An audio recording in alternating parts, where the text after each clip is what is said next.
नमस्कार दोस्तों, स्वागत है आपका हमारे आज के लेक्चर में। आज हम शुरुआत करने जा रहे हैं इंडियन इकोनॉमी सब्जेक्ट की, भारतीय अर्थव्यवस्था।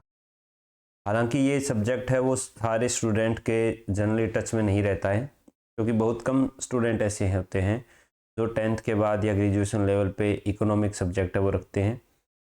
तो हमें इसकी कुछ टर्म्स है वो थोड़ी पेचीदा लग सकती है, लेकिन घबराने की कोई ज़रूरत नहीं है। सारे कंसेप्ट उसी प्रकार क्लियर होंगे जिस प्रकार से हमने पॉलिटी को पढ़ा है। एकदम आसान शब्दों में, आसान भाषा में एक एक कंसेप्ट हम क्लियर करते चलेंगे, तब आपको पता चलेगा कि इकोनॉमी उतनी मुश्किल है नहीं जितनी हम समझते हैं।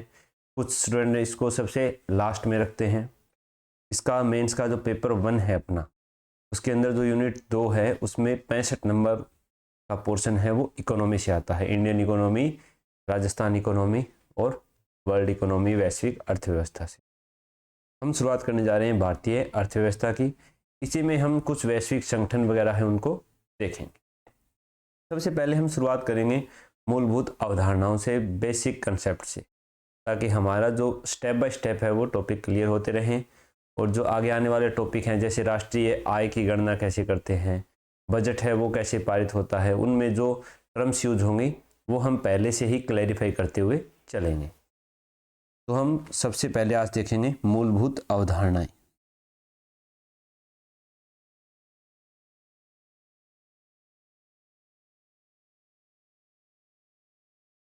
मूलभूत अवधारणाओं में हमें सबसे पहले तो यही देखना है कि अर्थशास्त्र कहते किसे हैं।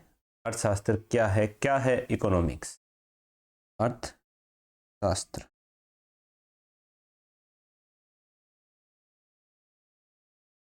अर्थशास्त्र के जनक हैं वो एडम स्मिथ को माना जाता है। 1776 में इन्होंने एक पुस्तक लिखी थी, द वेल्थ ऑफ नेशन, जिसमें इन्होंने अर्थशास्त्र को धन का विज्ञान कहा और पूंजी सृजन पर जोर दिया। इतनी ही बात है, ये हमें याद रख लेनी है। अर्थशास्त्र का जनक किसको माना जाता है? एडम स्मिथ को।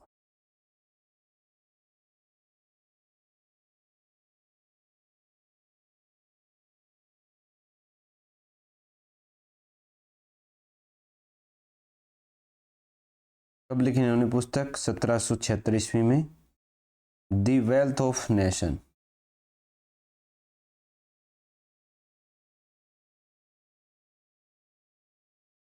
इसमें इन्होंने अर्थशास्त्र को धन का विज्ञान कहा और पूंजी सृजन पर जोर दिया।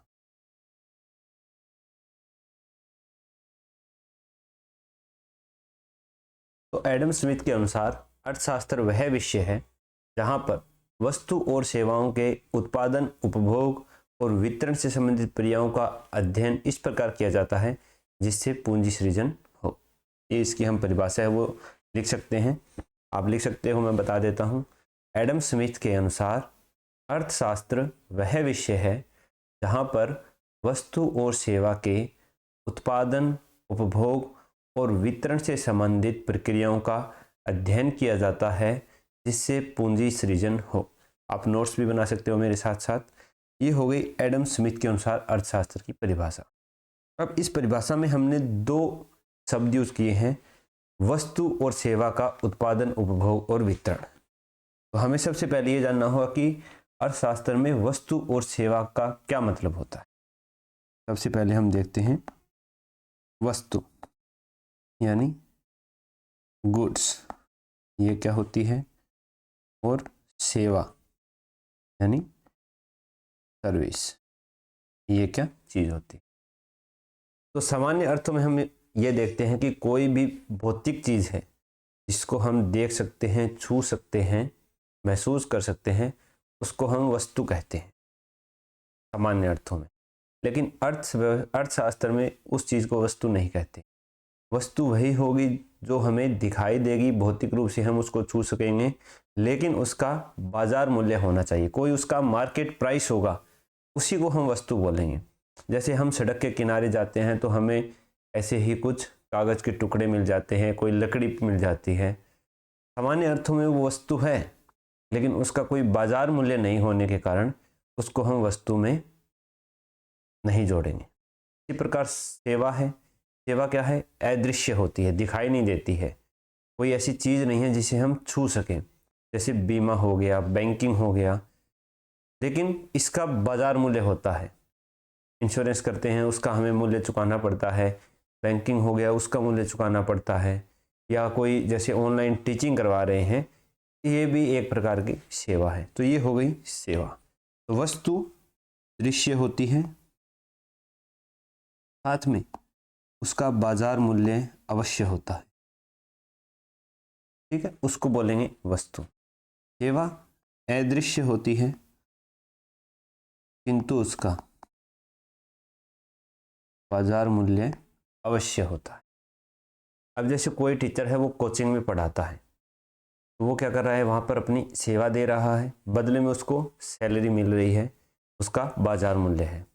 अब अगर वो टीचर वही काम अपने घर पर अपने छोटे भाई बहनों को पढ़ाता है, अब पढ़ा कोचिंग में भी रहा है और पढ़ा अपने घर में भी रहा है, लेकिन घर में उसको कोई सैलरी नहीं मिल रही है, उसकी जो पढ़ाई है, टीचिंग है, उसका कोई भी बाजार मूल्य नहीं है, तो वो उसकी सर्विस के अंदर इंक्लूड नहीं होगी। सर्विस में केवल जो कोचिंग में वो पढ़ाता है वही इंक्लूड होगा। तो ये वस्तु और सेवा आप मेरे ख्याल से समझ गए होंगे। अब एडम स्मिथ के बाद एक अर्थशास्त्री आते हैं, मार्शल।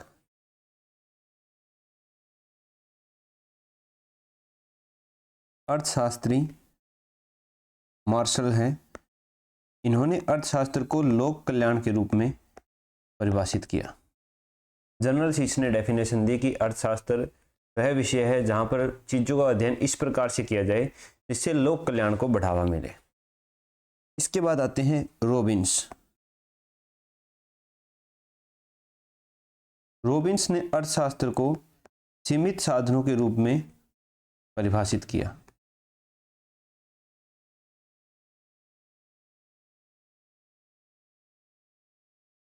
रॉबिन्स ने बताया कि हमारे पास जो साधन है वो क्या है, सीमित है, जबकि हमारी आवश्यकताएं कितनी हैं, असीमित है। अब उन असीमित आवश्यकताओं की पूर्ति करने के लिए हम ऐसे कौन से वैकल्पिक साधनों का प्रयोग करें जिससे हमारी इच्छाओं की भी पूर्ति हो जाए। इस क्रियाकलाप का जो अध्ययन किया जाता है वो अर्थशास्त्र कहलाता है। किस प्रकार से समझाई इन्होंने, मान लीजिए हमारे पास कितने रुपए हैं, 200 रुपये हैं फॉर एग्जाम्पल। 200 रुपये में हमें क्या करना है, बाजार में जाके मूवी देख के आनी है। अब इसके दो तरीके हैं, एक आप जाओ इसके अंदर ओला के अंदर या कैब करके, तो वो आपके कम से कम कितने रुपए लेगा, 50 रुपये लेगा।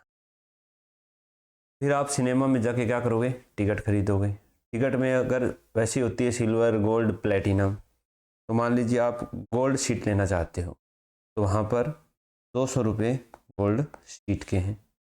अगर आप इंटरवल में वहाँ पर कोई बर्गर वगैरह खाओगे तो कम से कम ये मान के चलिए कि 50 रुपये उसके हो जाएंगे।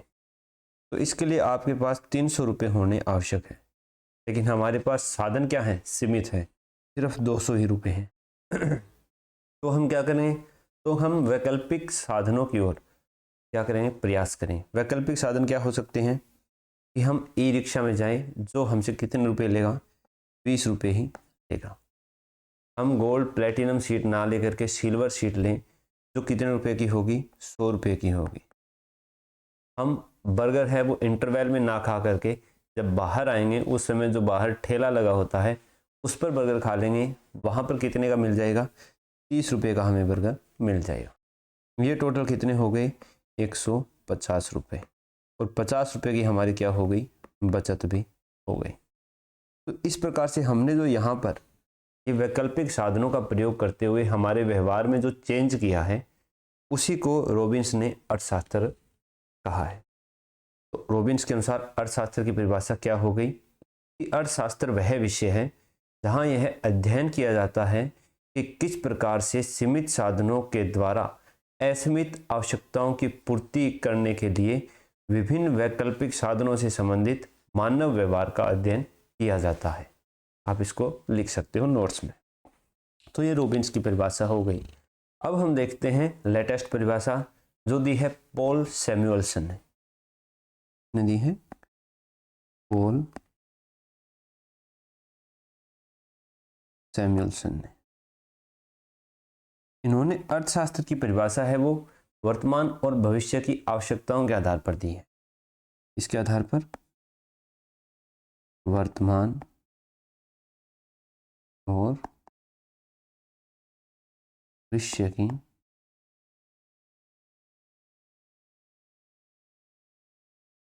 आवश्यकताओं आधार पर। पॉल सैमुअल्सन क्या कहते हैं?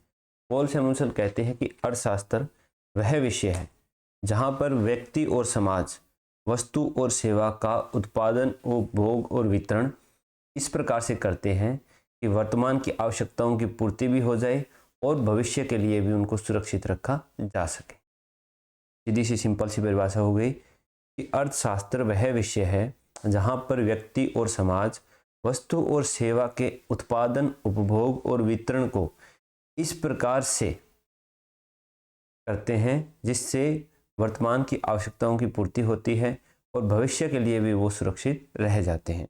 ये होगी पॉल सैमुअल्सन की परिभाषा। तो ये 2-3 परिभाषाएं हैं जो एग्जाम में नहीं पूछी जानी है, लेकिन हम शुरुआत में टॉपिक शुरू कर रहे हैं तो एक समझने की दृष्टि से हमने उनको पढ़ा है। अब हम देखते हैं कि अर्थशास्त्र है उसके भाग कितने होते हैं।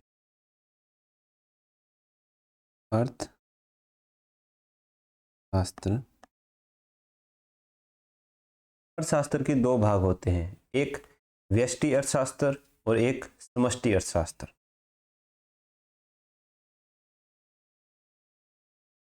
एक होगा व्यष्टि और एक होगा समष्टि। ये हो गए इसके 2 भाग। समष्टि शब्द से हमें प्रतीत होता है कि ये समाहित करता है काफ़ी चीज़ों को, तो ये समष्टि अर्थशास्त्र क्या हो गया? बड़ा। व्यष्टि अर्थशास्त्र क्या हो गया? छोटा हो गया। व्यष्टि अर्थशास्त्र को इंग्लिश में क्या बोलेंगे? Micro economics. माइक्रो और समष्टि को मैक्रो इकोनॉमिक्स।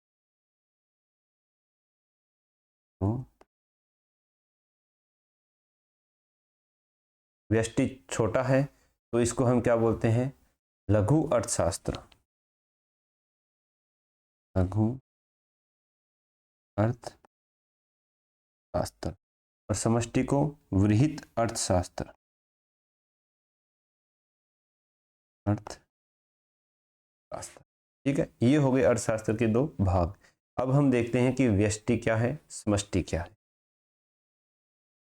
सबसे पहले हम देखते हैं व्यष्टि अर्थशास्त्र। व्यष्टि अर्थशास्त्र है तो हम सूक्ष्म अर्थशास्त्र भी कहते हैं, लघु अर्थशास्त्र भी कहते हैं, जो केवल व्यक्तिगत क्रियाकलापों का अध्ययन करता है, पूरे सभी को समाहित नहीं करता है। व्यक्तिगत क्रियाकलापों का अध्ययन किस प्रकार से? मान लीजिए कोई एक कंपनी के द्वारा उत्पादन और उपभोग हो गया, किसी एक कंपनियों के समूह के द्वारा क्या हो गया? उत्पादन या उपभोग हो गया, एक व्यक्ति के द्वारा, एक व्यक्ति या एक से अधिक व्यक्तियों के समूह के द्वारा, उसको हम क्या बोलते हैं? व्यष्टि अर्थशास्त्र। व्यष्टि अर्थशास्त्र क्या हो गया? सूक्ष्म अर्थशास्त्र ये कहते हैं। ये केवल व्यक्तिगत क्रियाकलापों और समाहित करता। उदाहरण के लिए व्यक्ति द्वारा उत्पादन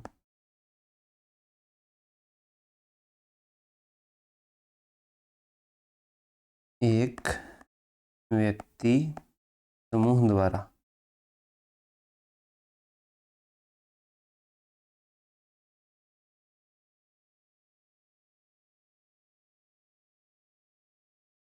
उपभोग, एक कंपनी के द्वारा उत्पादन या उपभोग।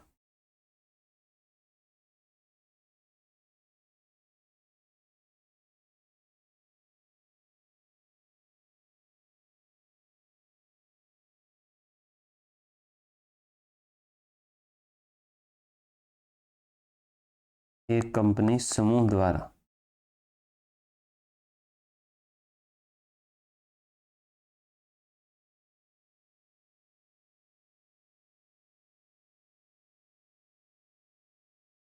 ये हो गया व्यष्टि अर्थशास्त्र। अब हम क्या देखेंगे, समष्टि अर्थशास्त्र। समष्टि अर्थशास्त्र को क्या बोलते हैं, बृहद अर्थशास्त्र भी बोलते हैं, और यह संपूर्ण अर्थव्यवस्था को प्रदर्शित करता है। व्यष्टि अर्थशास्त्र, सॉरी समष्टि अर्थशास्त्र, समष्टि अर्थशास्त्र।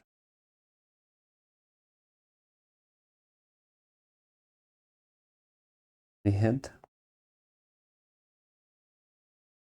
अर्थशास्त्र की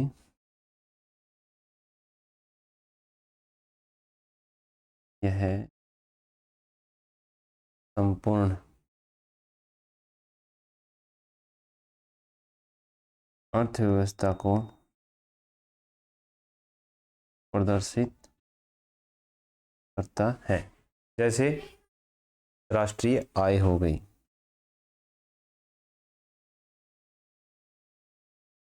बेरोजगारी हो गई, गरीबी हो गई,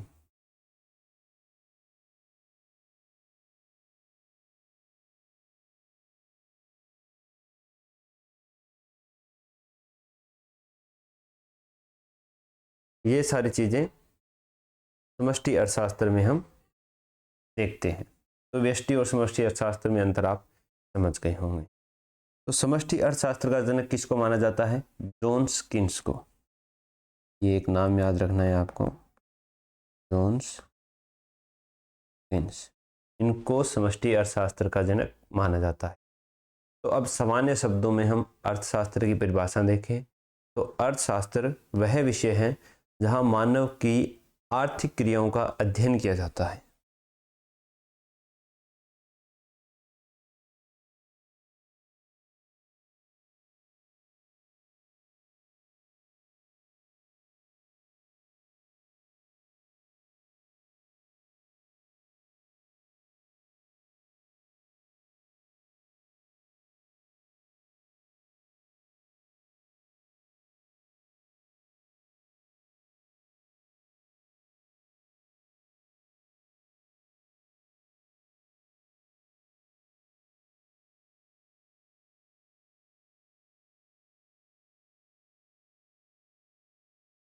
ठीक है, अर्थशास्त्र वह विषय है जहां मानव की आर्थिक क्रियाओं का अध्ययन किया जाता है। अब हमने देखना है कि आर्थिक क्रियाएं किसको कहते हैं। आर्थिक क्रियाएं वे सभी क्रियाएं जो धन से संबंधित है, उन सबको हम क्या बोलेंगे, आर्थिक क्रियाएं बोलेंगे। अब देखते हैं कि अर्थव्यवस्था किसे कहते हैं।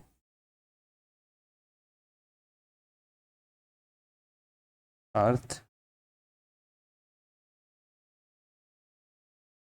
इकोनॉमी, जिस देश की भौगोलिक सीमा के अंदर सभी आर्थिक क्रियाएं जैसे उत्पादन, उपभोग, वितरण, आयात, निर्यात, ये सारी क्रियाएं संपन्न होती है, वो उस देश की अर्थव्यवस्था कहलाती है। ठीक है, इसको बोलेंगे जिस देश की भौगोलिक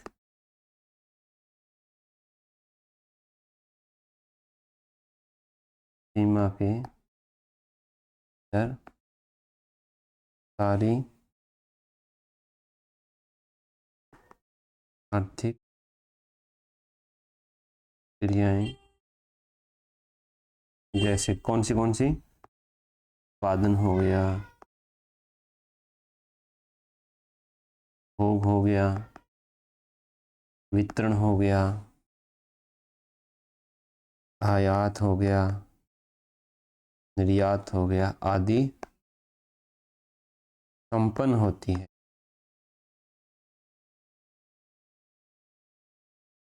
से अर्थव्यवस्था कहते हैं। जैसे चीन की अर्थव्यवस्था हो गई, भारत की अर्थव्यवस्था हो गई, श्रीलंका की अर्थव्यवस्था हो गई। अर्थशास्त्र क्या हो गया? सैद्धांतिक पक्ष हो गया। जो थियोरिटिकल पार्ट है उसको हम क्या बोलते हैं? अर्थशास्त्र बोलते हैं। और जो अर्थशास्त्र का व्यवहारिक पक्ष है उसको हम क्या बोलेंगे? अर्थव्यवस्था बोलेंगे। जो हमें सामने से दिखाई देगी, हम वो क्रियाकलाप करेंगे। तो यहाँ लिख लेते हैं अर्थशास्त्र क्या है? सैद्धांतिक पक्ष। और अर्थव्यवस्था क्या है?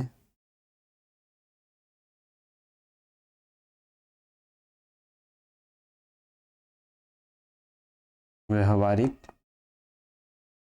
हमें क्या पढ़ना है? सैद्धांतिक पक्ष पढ़ना है या व्यवहारिक पक्ष पढ़ना है?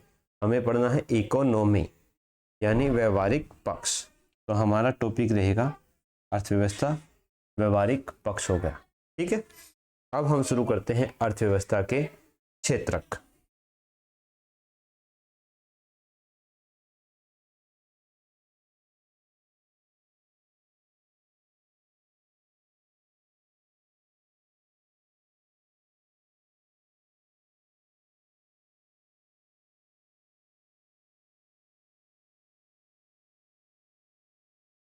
Sectors of economy. अर्थव्यवस्था के मुख्यतः 3 क्षेत्र के माने जाते हैं, चाहे वो कोई भी देश की अर्थव्यवस्था हो। प्राइमरी, सेकेंडरी और टर्शियरी। प्राथमिक, द्वितीयक और तृतीयक। प्राथमिक में मुख्य रूप से कृषि को रखते हैं, द्वितीयक में मुख्य रूप से उद्योगों को रखते हैं और तृतीयक में मुख्य रूप से सेवा क्षेत्र को रखा जाता है। लेकिन हम जो सब्जेक्ट पढ़ने जा रहे हैं इसके अंदर कुछ फिक्स चीज़ें हैं जिन्हें हमें याद करनी है कि कौन से सेक्टर में कौन सी चीज़ है वो आती है। तो क्षेत्रक प्राथमिक, द्वितीयक, तृतीयक हो गए। अब देखते हैं कि प्राथमिक क्षेत्रक में क्या होता है।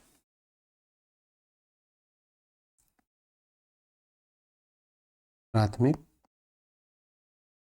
क्षेत्र।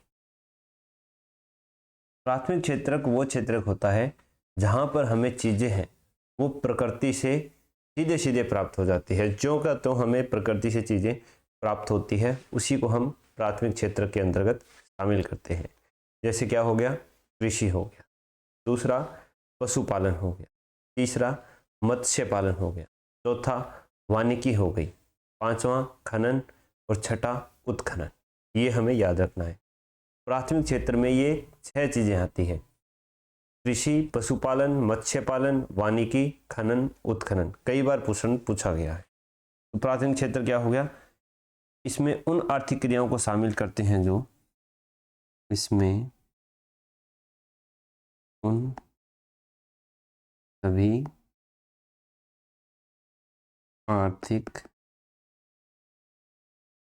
क्रियाओं को शामिल करते हैं जो प्रकृति से प्रत्यक्ष रूप से प्राप्त होती है। प्रकृति से प्रत्यक्ष रूप से प्राप्त होता है। इसके अंदर कौन सी चीजें हैं? कृषि, एग्रीकल्चर, पशु पालन, एनिमल हस्बेंड्री,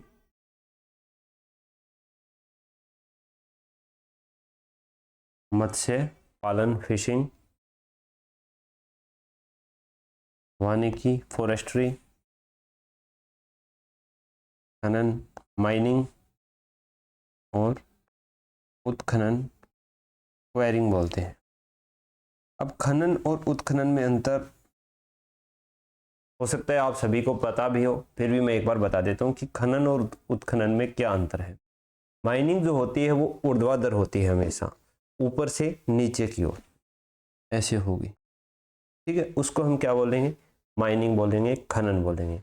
उत्खनन क्या होगा? उत्खनन क्षैतिज रूप से होगा। उत्खनन कैसे होगा? ऐसे होगा, क्षैतिज रूप से। उसको हम क्या बोलेंगे? उत्खनन बोलते हैं। ये 6 चीजें हमें याद रखनी है, ये प्राथमिक क्षेत्र में आती है। क्योंकि ये हमें प्रकृति से सीधे सीधे प्राप्त करते हैं। अब हम देखते हैं द्वितीयक क्षेत्र।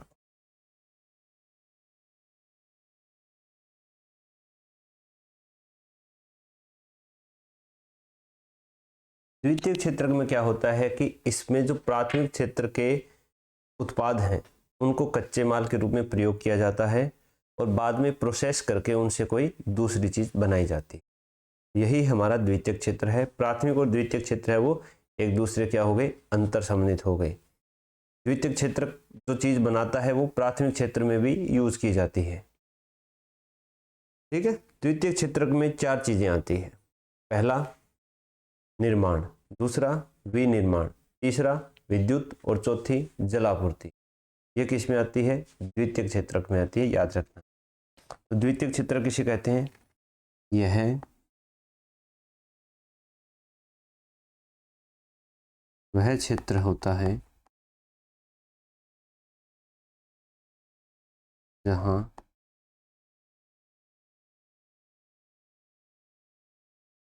प्राथमिक क्षेत्र के उत्पाद को कच्चे माल के रूप में प्रयोग किया जाता है तथा किसी अन्य वस्तु बनाई जाती है तथा कोई अन्य वस्तु बनाई जाती है। जैसे गन्ने से चीनी का निर्माण हो गया, चमड़े से जूते का निर्माण हो गया। जैसे क्या हो जाएगा, गन्ने से क्या बना रहे हैं हम? चीनी। चमड़ा सा क्या बना देंगे हम? जूता। ठीक है। गन्ना हमें कृषि से प्राप्त हो रहा है, उससे हम चीनी बना दे रहे हैं, तो ये द्वितीयक क्षेत्र में आ गया। चमड़ा हम क्या है, सीधे पशुपालन से प्राप्त करते हैं, उससे जूता बना दे रहे हैं, तो वो द्वितीयक क्षेत्र में आ गया। इसके अंदर कौन कौन से 4 चीजें हैं? सबसे पहले है निर्माण यानी कंस्ट्रक्शन, फिर है विनिर्माण यानी मैन्युफैक्चरिंग, तीसरे पे है विद्युत इलेक्ट्रिसिटी और चौथे पर हो गई जलापूर्ति। ये चीजें द्वितीयक क्षेत्र में आती है। अब निर्माण और विनिर्माण में अंतर हम थोड़ा सा देख लेते हैं। निर्माण क्या हो गया?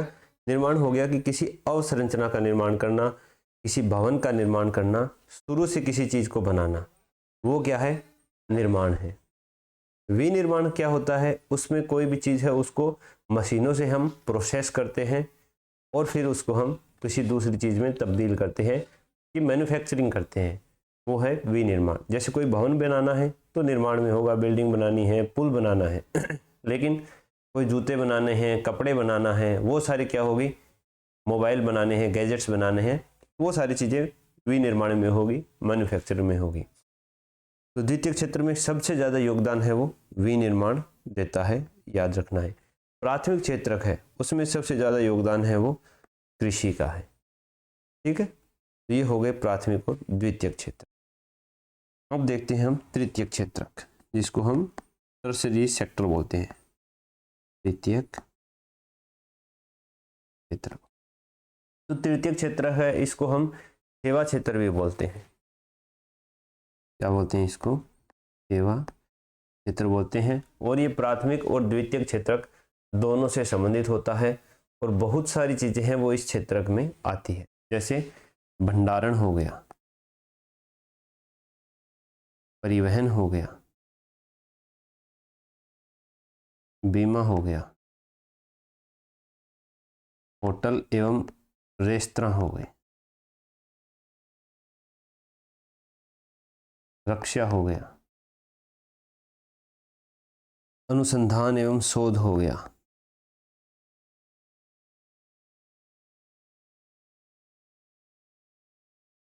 लोक प्रशासन हो गया,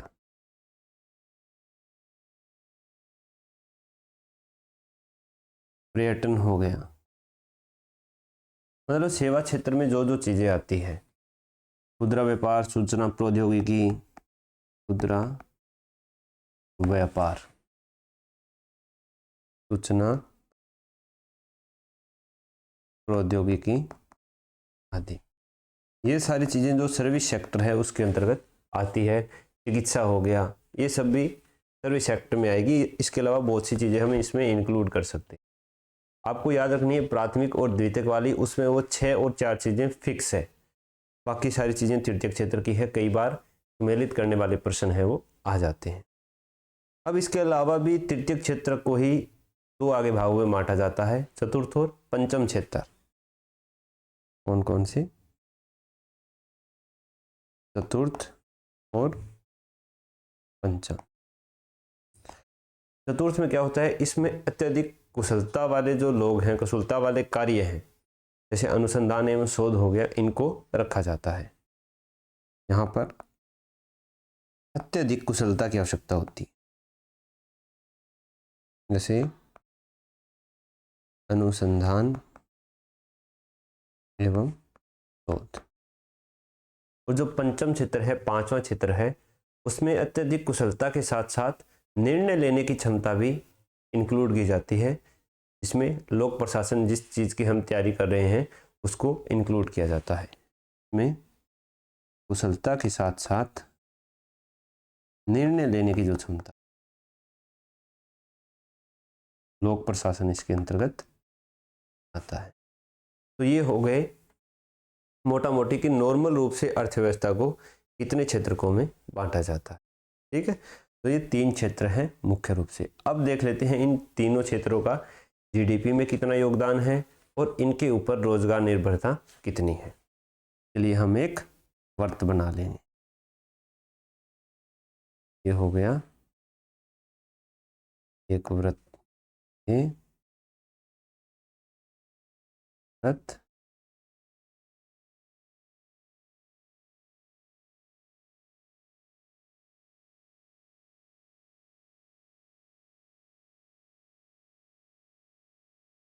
बाईस, 24,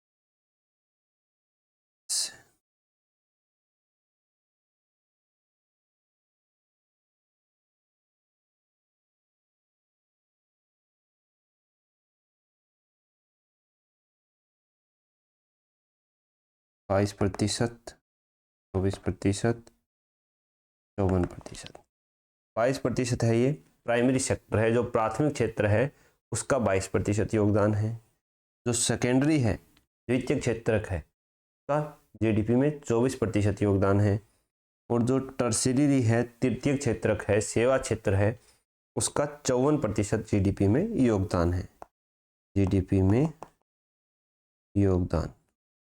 अब जीडीपी में योगदान तो इनका इस प्रकार से है, लेकिन इनके ऊपर रोजगार निर्भरता है कि कितने लोग इसमें शामिल हैं, वो तीनों में अलग अलग है।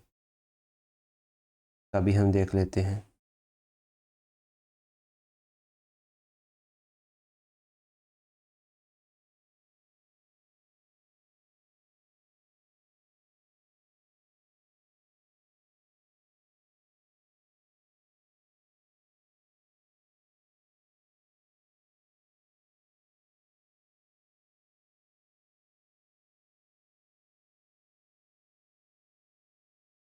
तो कृषि है मुख्य रूप से, और जो प्राइमरी सेक्टर है उसमें 45% लोग हैं वो रोजगार के लिए निर्भर हैं। सेकेंडरी में 24% है, 24% जीडीपी में योगदान, 24% रोजगार निर्भरता।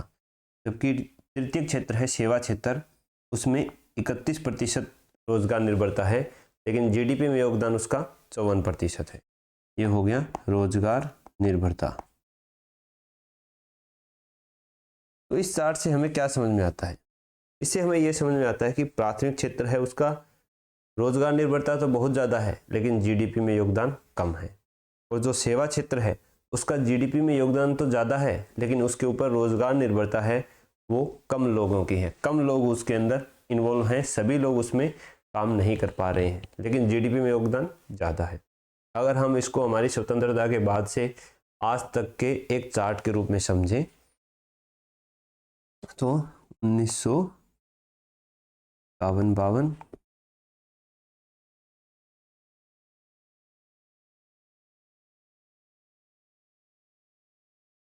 1951, 52, 2023।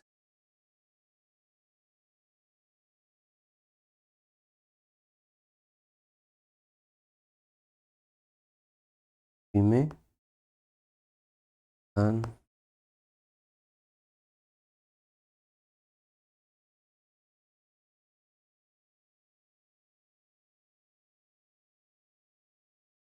ये सारी चीज़ें जो चार्ट हैं, पाई चार्ट हो गए, सारणी हो गई, ये हम अगर मेंस में बनाते हैं थोड़ा तो इससे प्रभाव पड़ता है और सीधी नज़र जो एग्जामिनर है वो इसके डाटा पर जाती है तो हमें ज़्यादा अंक मिलने की संभावना रहती है।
तो ये हो गया चार्ट। 1951-52 में कौन से क्षेत्र से जीडीपी में कितना योगदान था और रोजगार निर्भरता कितनी थी। 22-23 आते आते जीडीपी में योगदान किस क्षेत्र का कितना बढ़ गया या घट गया, उस पर रोजगार निर्भरता है वो कितनी हो गई। तो इस सारणी से हम देखते हैं कि जो प्राथमिक क्षेत्र है अपना, उसमें स्वतंत्रता के टाइम जीडीपी में योगदान था वो 55% था, जो क्या है 2022 तक आते आते 22% रह गया है। जबकि सेवा क्षेत्र देखें तो उसका योगदान स्वतंत्रता के समय 30% था, जो बढ़ करके अभी कितना हो गया है 54% हो गया है। ये इस सारणी से हमें पता चलता है। पीछे हम देखें इसमें तो जो 22% प्राइमरी सेक्टर में योगदान है, इसमें से 17 से 18% इसका योगदान होता है, कृषि का योगदान होता है। और जो सेकेंडरी क्षेत्र में 24% है, द्वितीयक क्षेत्र, इसके अंदर 15% विनिर्माण का योगदान होता है। ठीक है, तो एक प्रकार से अभी भी देखा जाए तो लगभग भारत की 65% जनसंख्या है वो प्रत्यक्ष या परोक्ष रूप से कृषि पर ही निर्भर है, लेकिन जीडीपी में योगदान कम है, जिसके कारण क्या है, कृषि पर जनसंख्या का दबाव है वो बढ़ता जा रहा है।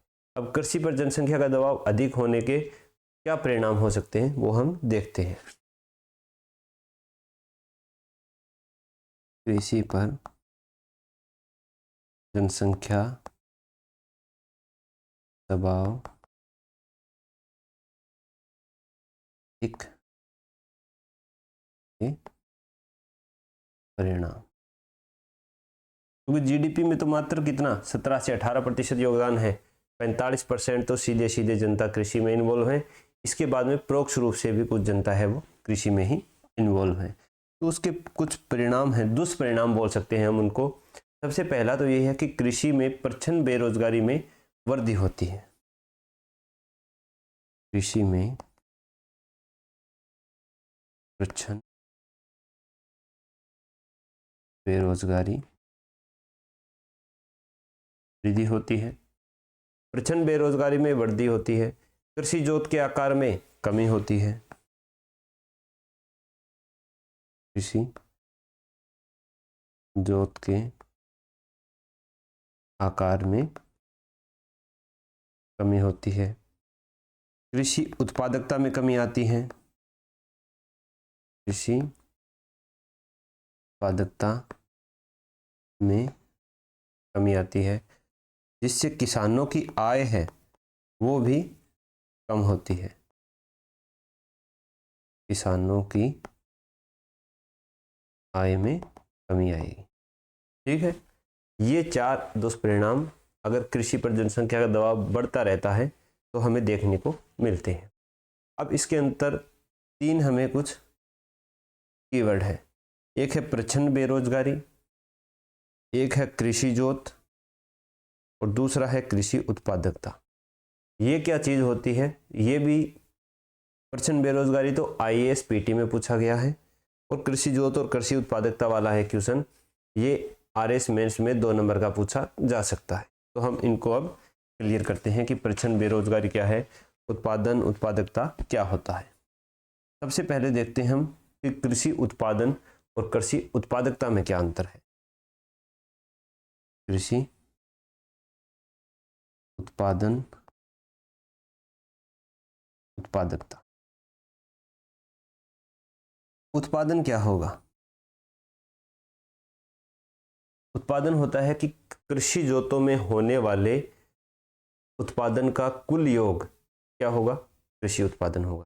जितने सारे कृषि जोत हैं उसके अंदर हमें जितना उत्पादन हुआ उसका टोटल है वो उत्पादन कहलाता है। कृषि जोत में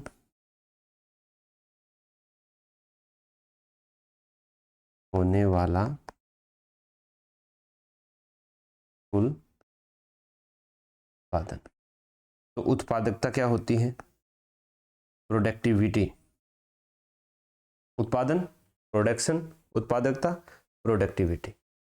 उत्पादकता होती है कि प्रति हेक्टेयर होने वाले कृषि उत्पादन को उत्पादकता कहा जाता है। उत्पादन होगा, टोटल कितना हुआ, उत्पादकता प्रोडक्टिविटी कितनी होगी कि 1 हेक्टेयर में कितना हुआ, उसका जो औसत होगा उसको हम क्या बोलेंगे? उत्पादकता बोलेंगे। तो उत्पादकता की परिभाषा क्या होगी? प्रति हेक्टेयर कृषि भूमि में होने वाले, प्रति हेक्टेयर कृषि भूमि में होने वाले औसत उत्पादन को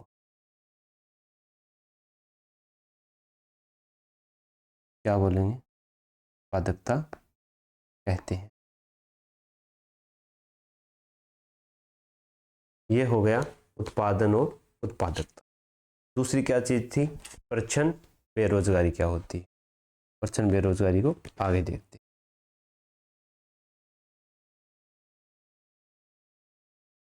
प्रच्छन्न बेरोजगारी, मान लीजिए कोई आदमी है, उसके 5 लड़के हैं, जिसमें से वो आदमी और 2 लड़के खेती करते हैं, 3 लड़के शहर कमाने गए हुए हैं। एक आदमी है कोई, उसके कितने लड़के हैं? 5 लड़के हैं। उसमें से वो आदमी और उसके 2 लड़के क्या करते हैं? खेती करते हैं। कितनी जगह पर? मान लीजिए उनके पास 2 हेक्टेयर जगह है और उसमें उत्पादन कितना हो रहा है? 10 क्विंटल हो रहा है। 3 कहाँ गए हुए हैं? 3 गए हुए हैं शहर में कमाने। लेकिन शहर में काम क्या हो गया? ठप पड़ गया, इनको उतनी आमदनी नहीं हो पा रही, तो ये वापस किस ओर मुड़ जाएंगे? गांव की ओर आएंगे। अब चूंकि खेती में हिस्सा तो उनका भी है, तो अब ये बाप और इसके 5 बेटे मिलकर क्या करेंगे? खेती करेंगे। खेती टोटल कितनी है? 2 हेक्टेयर ही है। उत्पादन कितना होगा? 10 क्विंटल ही होगा। ये तो है नहीं कि 3 बंदे हैं वो ज़्यादा लग जाएंगे तो उत्पादन में कोई आमूलचूल परिवर्तन आ जाएगा। तो अब यहाँ क्या हुआ कि 3 बंदे बढ़ गए खेती करने में, लेकिन जो उत्पादन है उसमें किसी भी प्रकार की वृद्धि नहीं हुई। तो उसको, जो ये 3 बंदे हैं, ये कौन सी बेरोजगारी के शिकार हैं? ये प्रच्छन्न बेरोजगारी के शिकार हैं, जिसको हम छिपी हुई या अदृश्य बेरोजगारी कहते हैं। कि देखने में तो हमें ऐसा लगेगा कि ये काम कर रहे हैं, बेरोजगार नहीं है, लेकिन उत्पादन में उनका कोई योगदान नहीं है। अगर उनको उस काम से हटा भी लिया जाए तो उत्पादन पर कोई प्रभाव नहीं पड़ेगा। इसी को प्रच्छन्न बेरोजगारी कहते हैं। अगर हम इसको किताब की भाषा में बोलें तो इसका उत्तर होता है कि जहां पर अतिरिक्त श्रमिक की सीमांत उत्पादकता शून्य होती है उसे ही हम प्रच्छन्न बेरोजगारी कहते हैं। ये हमें याद रखना। प्रच्छन्न बेरोजगारी, अदृश्य या छिपी हुई बेरोजगारी। अदृश्य या छिपी हुई बेरोजगारी। किताबी भाषा में जहां पर अतिरिक्त श्रमिक की सीमांत उत्पादकता शून्य होती है, उसी को हम प्रच्छन्न बेरोजगारी बोलते हैं। अब प्रच्छन्न बेरोजगारी के क्या कारण हैं? इसके क्या कारण हैं? तो इसके 3 मुख्य कारण हैं। एक, देश में इतनी आधारभूत संरचना नहीं है कि लोग कृषि छोड़ करके वहाँ जा करके काम कर सके। श्रमिकों में कौशल विकास की कमी है। अब बहुत से मजदूर तो मिल जाएंगे, लेकिन श्रमिक, कौशल युक्त श्रमिक मिलना क्या है, मुश्किल होता है भारत में। और देश में पर्याप्त उद्योगों की कमी है।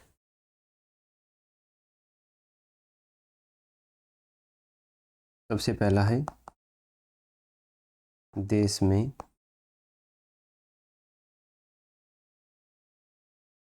आधारभूत संरचना का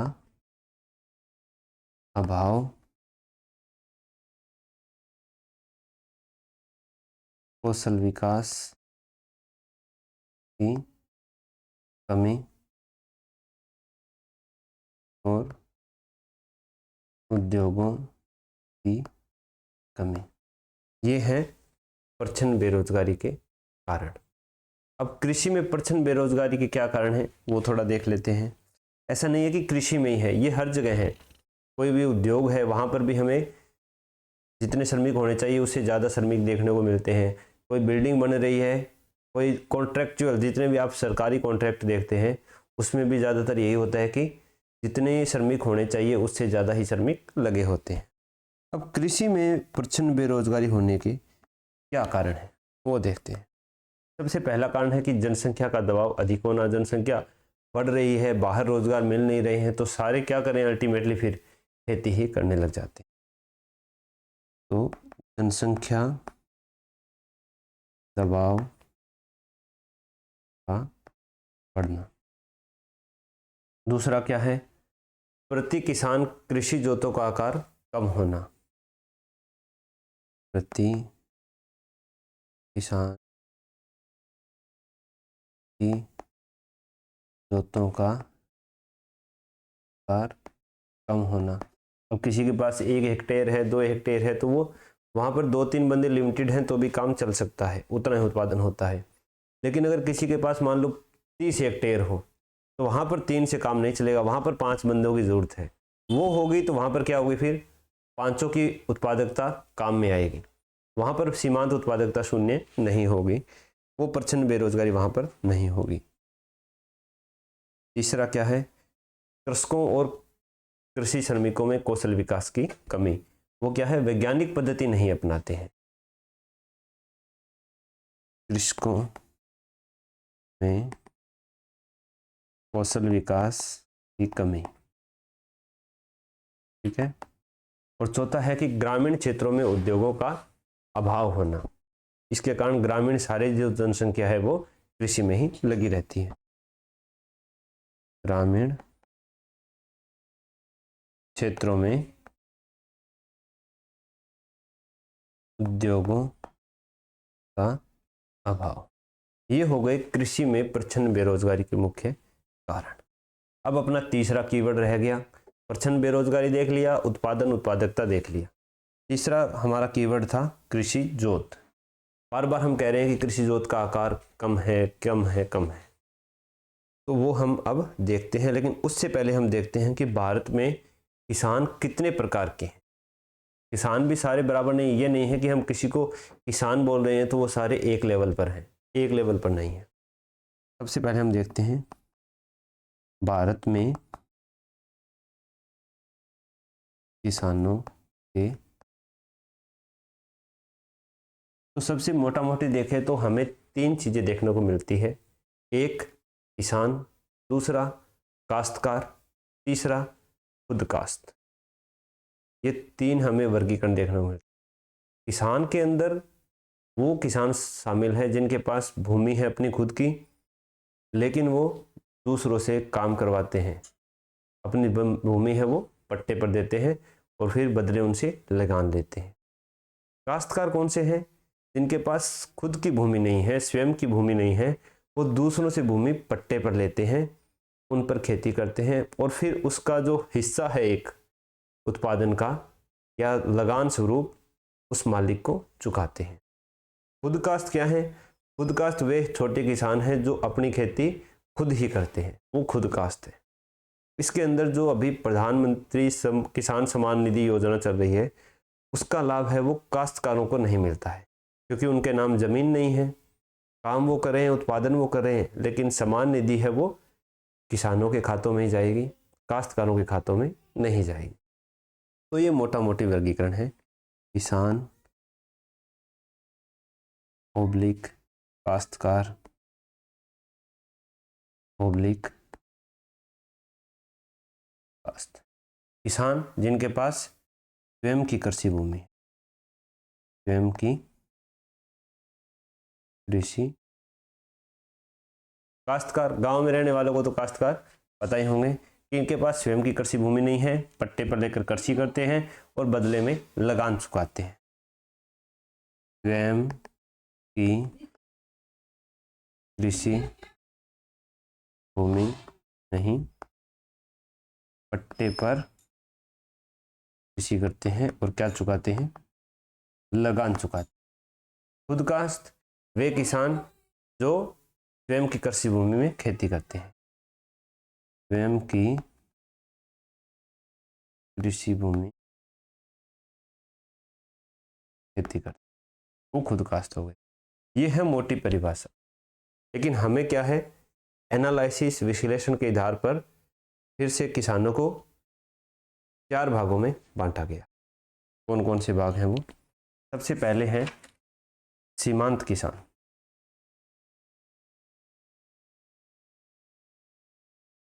सीमांत किसान। दूसरे पर क्या है? लघु किसान। लघु। तीसरे पर क्या है? मध्यम किसान। और चौथे पर क्या है? बड़े किसान। अब इनका वर्गीकरण किस प्रकार से किया गया है? इनका वर्गीकरण किया गया है कि किस व्यक्ति के पास कितनी कृषि भूमि है तो वो किस कैटेगरी में फॉल करेगा। सीमांत किसान जो होते हैं इनके पास 1 हेक्टेयर से भी कम भूमि होती है, लेस देन 1 हेक्टेयर, उसको हम बोलेंगे सीमांत किसान। लघु किसान है, इसके पास 2 हेक्टेयर से कम भूमि होती है, 1 हेक्टेयर से ज़्यादा होती है, यानी 1 से 2 हेक्टेयर के बीच में जो भूमि है तो हम लघु किसान बोलते हैं।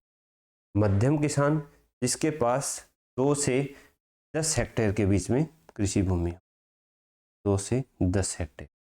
इनको भी फिर 2 कैटेगरी में बांटा जाता है मध्यम किसान को, क्योंकि 2 और 10 में भी तो बहुत सारा बड़ा अंतर आ जाता है।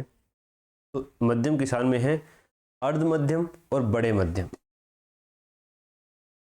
अर्ध मध्यम और बड़े मध्यम।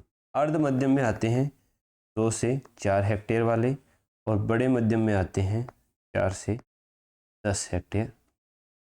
बड़े किसान में जिसके पास 10 हेक्टेयर से ज़्यादा भूमि है, 10 हेक्टेयर से ज़्यादा भूमि वाले, ये है बड़े किसान। सीमांत में 1 हेक्टेयर, लघु में 1 से 2, मध्यम में 2 से 10, अर्ध मध्यम 2 से 4, बड़े मध्यम 4 से 10, बड़े किसान 10 हेक्टेयर से ज़्यादा। अब हम फिर एक पाई चार्ट बनाकर समझेंगे कि कितने तो हमारे जो किसान हैं वो सीमांत हैं, लघु हैं, मध्यम हैं, बड़े हैं, और उन किसानों के पास कितनी प्रतिशत भूमि है, कि बड़े किसानों के पास कितनी प्रतिशत भूमि है, मध्यम किसानों के पास कितनी है, लघु के पास कितनी है, सीमांत के पास कितनी है। तो बनाते हैं हम पाई चार्ट अपना।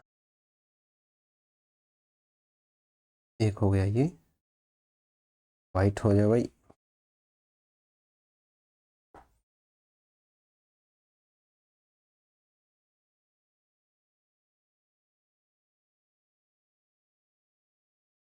9 44 47।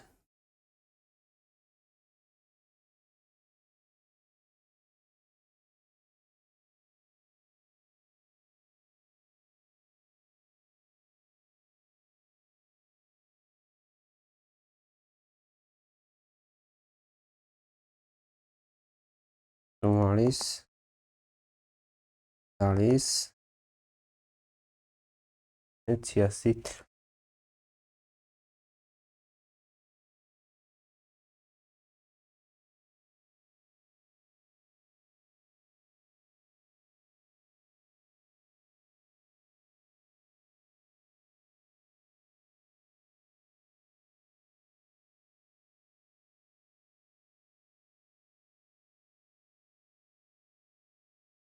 ये हो गई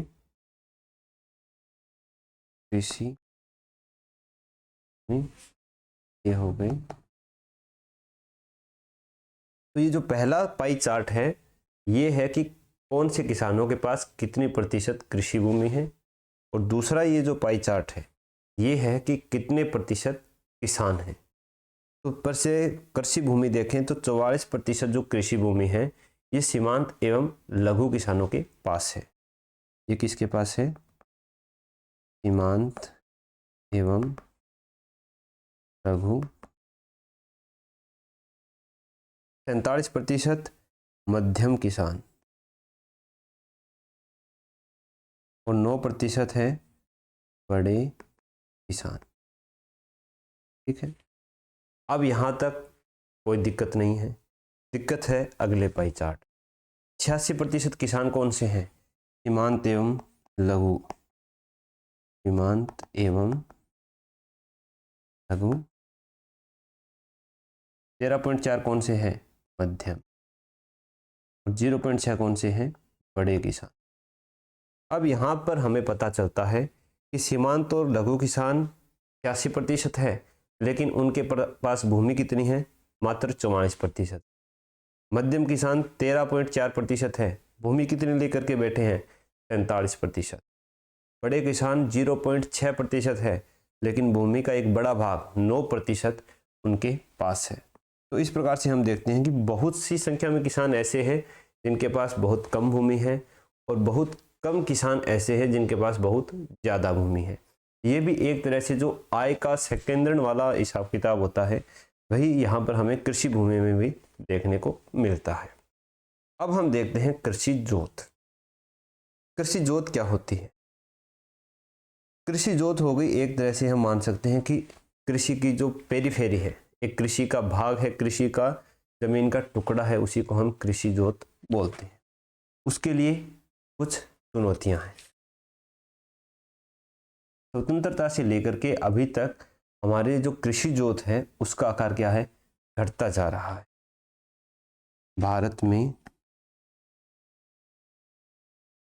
कृषि जोतों का आकार कम। कैसे कम हो रहा है? भारत में अमेरिका के बाद में भारत ही ऐसा देश है जिसके पास सबसे ज़्यादा कृषि भूमि उपलब्ध है। 159 मिलियन हेक्टेयर कृषि भूमि है वो भारत में उपलब्ध है, लेकिन जनसंख्या के दबाव के कारण और कुछ दूसरे कारणों से कृषि जोतों का आकार है वो घटता जा रहा है। जब स्वतंत्रता के बाद 1971 में कृषि जनगणना हुई थी, उस समय प्रति किसान जो हेक्टेयर था, कृषि जोत का आकार था, वो 2.28 हेक्टेयर था, जो 2015 में घटकर 1.08 हेक्टेयर रह गया है। कितना था? सबसे पहले भारत में कृषि भूमि कितनी है? 159 मिलियन हेक्टेयर। 1971 में कृषि जनगणना हुई, कृषि जोतों का आकार था 2.28 हेक्टेयर, और 2015 में जो जनगणना हुई उसमें ये घटकर 1.08 हेक्टेयर रह गया है। ये किस कारण से हुआ? इसके दो मुख्य कारण हैं। कौन से? एक है जोतों का उपविभाजन और दूसरा है जोतों का अपखंडन। अब उपविभाजन और अपखंडन में क्या अंतर है इसको हम समझते हैं। इसके पीछे है कारण। कौन कौन से कारण हैं? जोतों का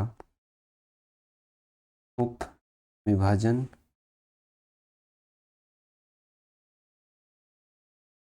का सबसे पहले देखते हैं जोतों का उपविभाजन क्या है।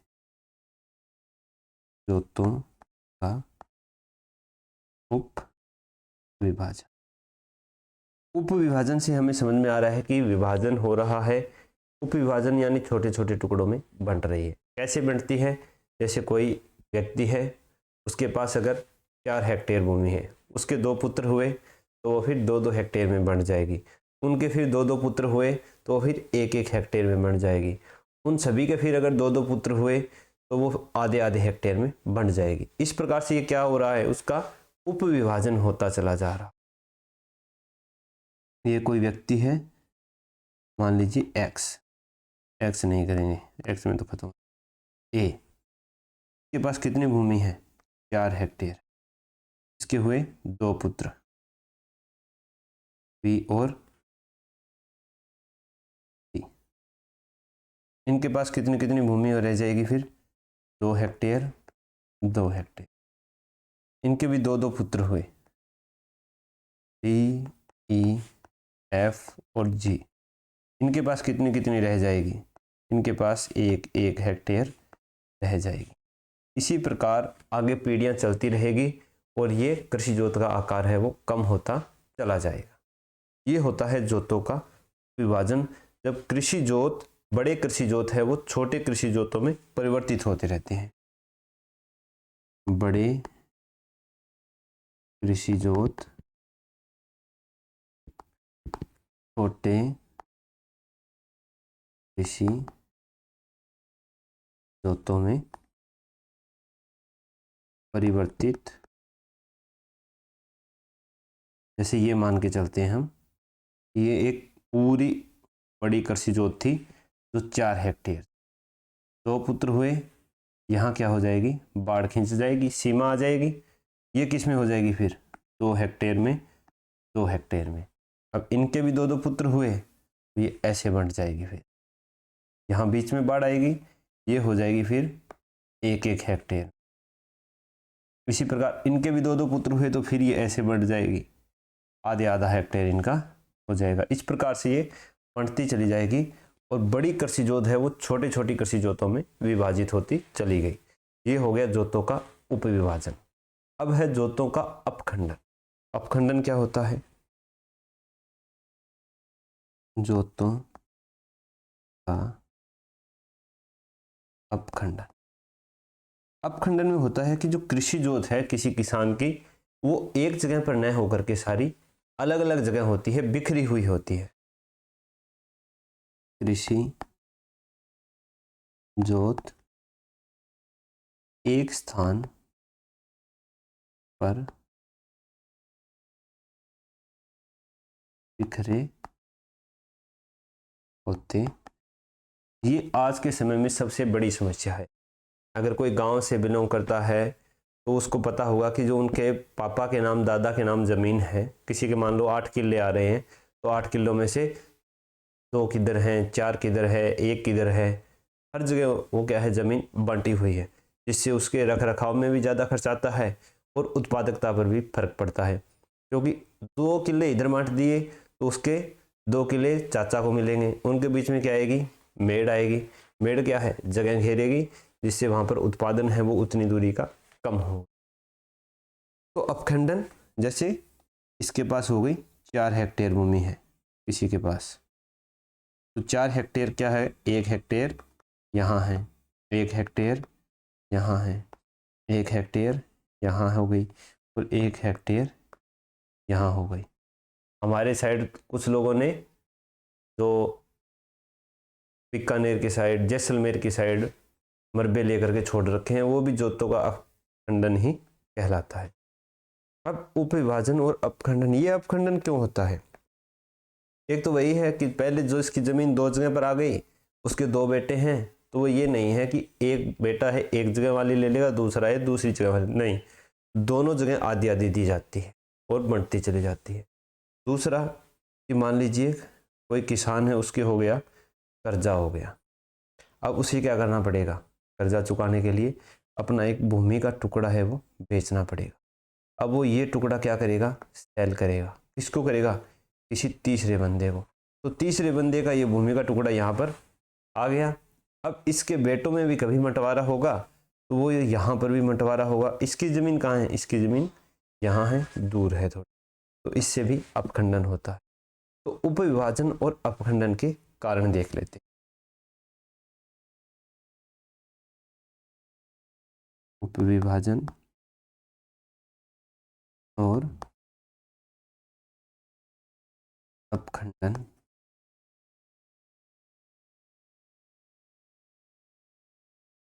पहला तो वही है तो सबका कारण है भारत के अंदर बढ़ती जनसंख्या। दूसरा है उत्तराधिकार का नियम। पहले क्या है था, पुत्रियां नहीं लेती थी अपनी ज़मीन। आजकल तो थोड़ा वो सिस्टम भी चल गया है, तो फिर ससुराल कहीं है, ज़मीन में हिस्सा ले लेती है, तो वो भी एक जोत है वो अलग ही पड़ी रहती है, कई बार ये भी देखने को मिला है। तीसरा है संयुक्त परिवारों का टूटना, जिससे क्या होगा, बहुत ज़्यादा मेड़ बनाने में भूमि है वो खर्च हो जाती है। और चौथा है किसानों की ऋणग्रस्तता।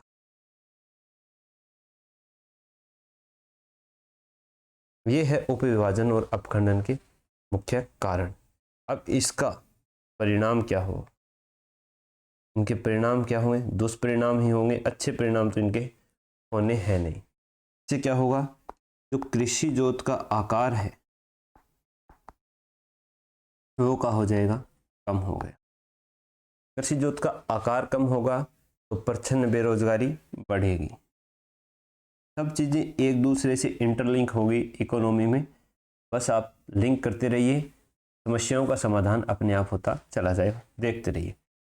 कृषि जोत का आकार कम तो प्रच्छन्न बेरोजगारी क्या होगी, बढ़ेगी। प्रच्छन्न बेरोजगारी बढ़ेगी तो उत्पादकता में कमी आएगी। उत्पादन में नहीं, उत्पादन उतना ही हो रहा है, लेकिन उत्पादकता में कमी है। उत्पादकता में कमी आएगी तो किसानों की आय में कमी आएगी। किसानों की आय कम होगी तो ग्रामीण गरीबी बढ़ेगी।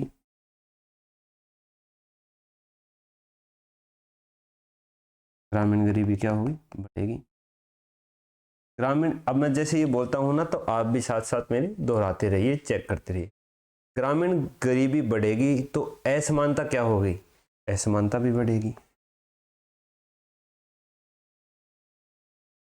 असमानता बढ़ेगी तो सामाजिक न्याय क्या होगा, कम होगा कि बढ़ेगा, कम होगा। समाज में न्याय है, जो सामाजिक न्याय है वो कम होगा, सामाजिक न्याय में कमी आएगी। ये है विभाजन और अपखंडन के परिणाम। ठीक है, अब सरकार द्वारा इसके लिए कौन से कदम उठाए जा रहे हैं वो देख लेते हैं। हमारा लास्ट का ये थोड़ा सा टॉपिक, सरकार द्वारा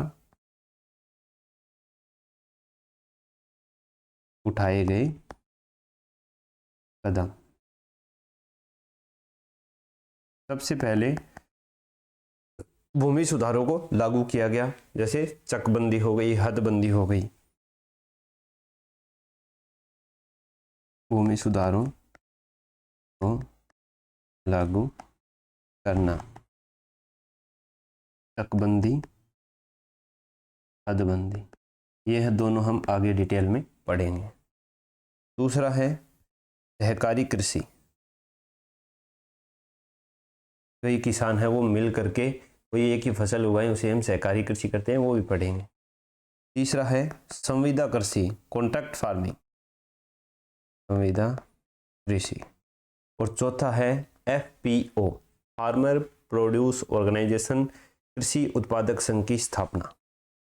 एफपीओ, फार्मर प्रोड्यूस ऑर्गेनाइजेशन, कृषि उत्पादक संघ की। ठीक है, ये हैं कुछ सरकार द्वारा कदम उठाए गए हैं जिससे जो उपविभाजन उपखंडन के दुष्परिणाम होते हैं उनको रोका जा सके। क्योंकि सहकारी कृषि होगी, कई किसान हैं जो 5-5 दिन के खेत हैं वो मिलके कृषि करेंगे, तो उनमें मेड़ वाली समस्या है वो खत्म हो जाएगी। क्योंकि वो एक ही फसल उगाएंगे या अलग अलग फसल उगाएंगे तो भी एक साथ फसलों की बिजाई वगैरह करेंगे तो फसलें भी खराब नहीं होती है। हम देखते हैं कि कोई अगर पहला पड़ोसी है उसने फसल बीज ली, उसके जो पीछे जिसका खेत लगता है उसने फसल नहीं बोई है, लेकिन उसको ट्रैक्टर के लिए रास्ता फिर भी देना पड़ता है क्योंकि नियम है, तो वो उतनी फसल भी खराब होती है, वो चीज़ें नहीं होगी। ये था अपना आज का टॉपिक, अर्थव्यवस्था का पहला चैप्टर हमने क्लियर किया है। कैसा लगा आपको? अगर आप में वो थोड़ा इंटरेस्ट आया हो, मज़ा आया हो पढ़ने में, चीज़ें समझ में आई हो, तो हमें कमेंट बॉक्स में ज़रूर बताना। कल हम क्या पढ़ेंगे? रोजगार के आधार पर जो क्षेत्र हैं या उद्योग हैं वो किस प्रकार के होते हैं, कितने होते हैं, पूंजी आधारित उद्योग क्या है, श्रम आधारित उद्योग क्या है, वो सारी चीज़ें हम कल के लेक्चर में देखेंगे। ठीक है, अच्छा लगे तो अपने दोस्तों को भी शेयर कर देना।